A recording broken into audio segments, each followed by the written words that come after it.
Hai, assalamualaikum sahabat. Di part ini kita akan bikin baper. Apkar benar-benar akan pergi meninggalkan Alia. Terus kelanjutan perasaan Alia bagaimana? Apakah ia bisa mengikhlaskannya? Yuk kita lanjut.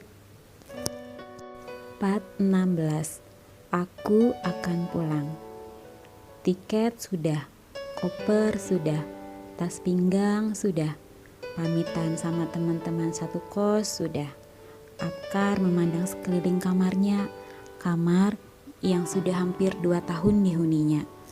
Selamat tinggal kosku, semoga penghunimu yang baru nanti akan memperlakukanmu dengan baik.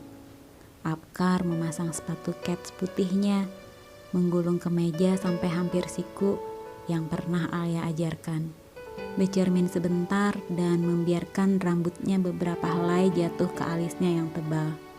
Sebenarnya penerbangan masih lama, tapi karena ia menggunakan taksi online, dia tidak bisa memperkirakan berapa menit ia sudah berada di bandara. Memasukkan 2 roti kecil ke dalam tas pinggangnya untuk jadi sarapan di taksi nanti. Perjalanan ke bandara kira-kira menempuh waktu 20 menit.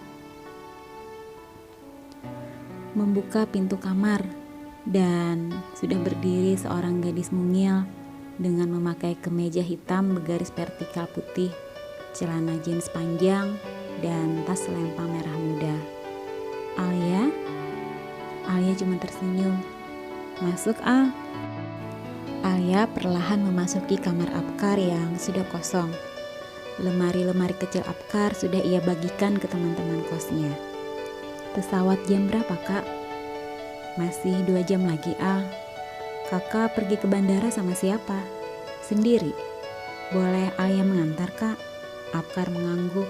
Aku senang sekali kalau kamu menemaniku Al.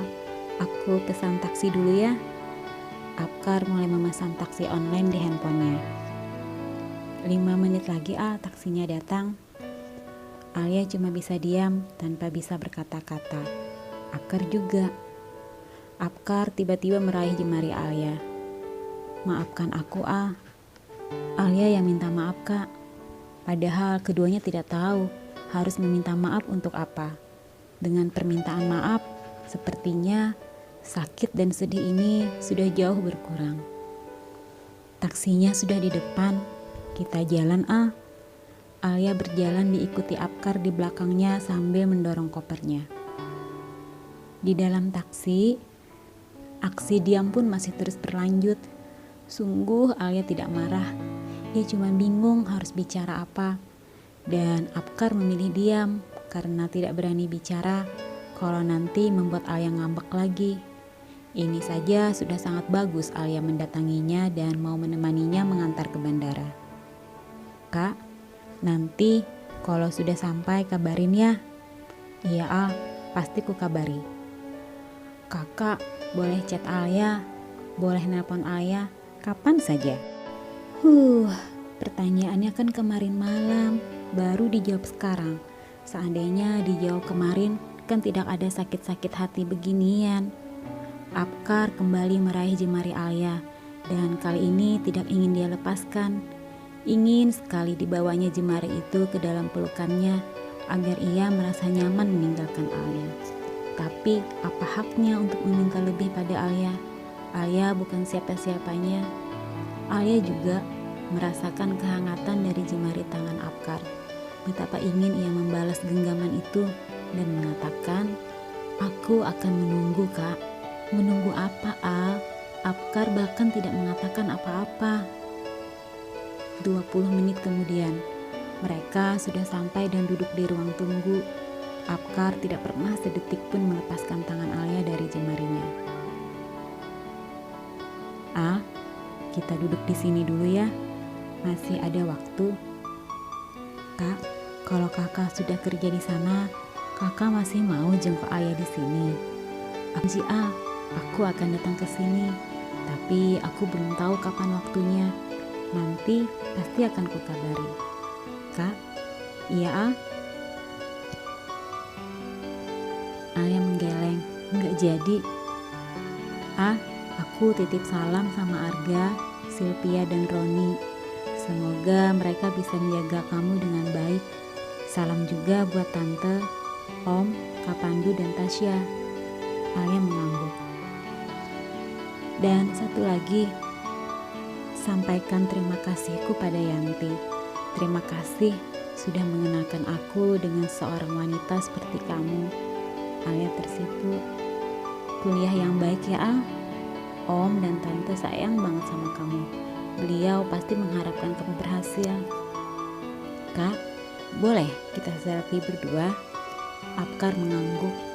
Alia meraih handphone di dalam tas lempangnya dan membuka aplikasi kamera. Apkar mendekatkan wajahnya ke wajah Alia.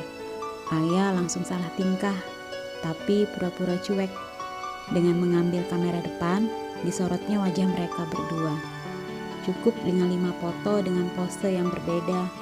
Alia dan Apkar melihat hasil foto dari kamera Alia. Cocok ya, Iya.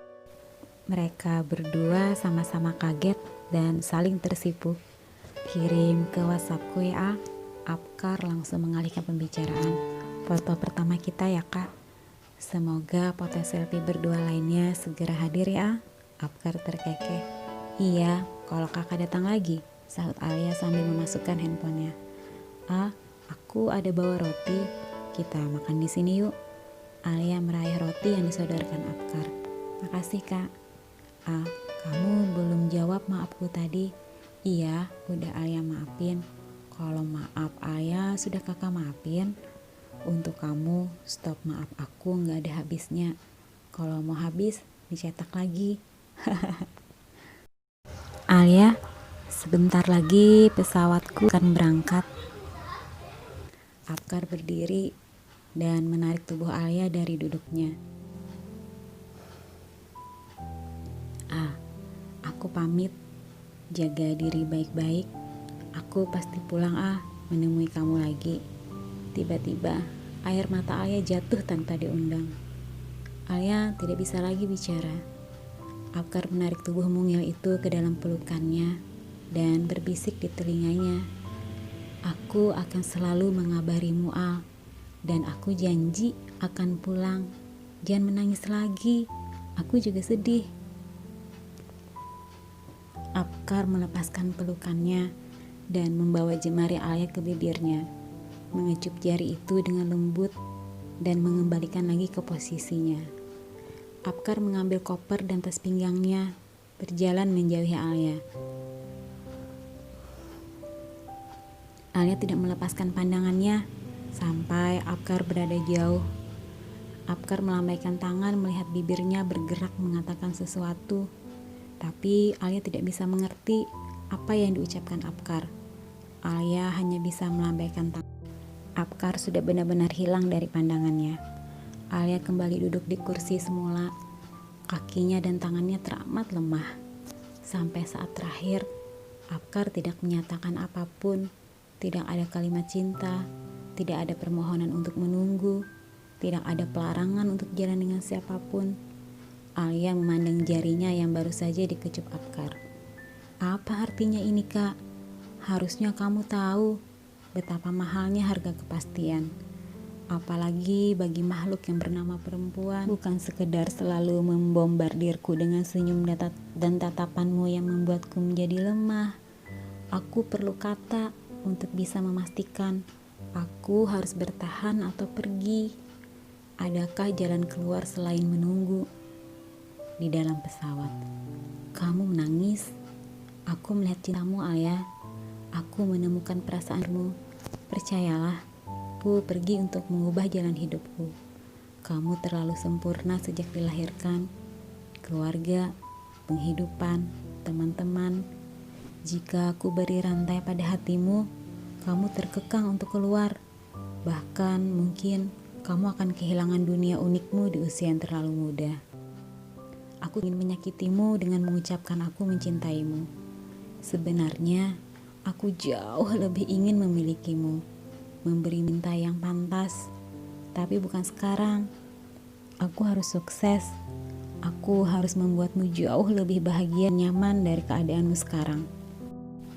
Tunggu aku dengan aku yang baru. Jika kamu memang untukku, kamu pasti bisa menunggu.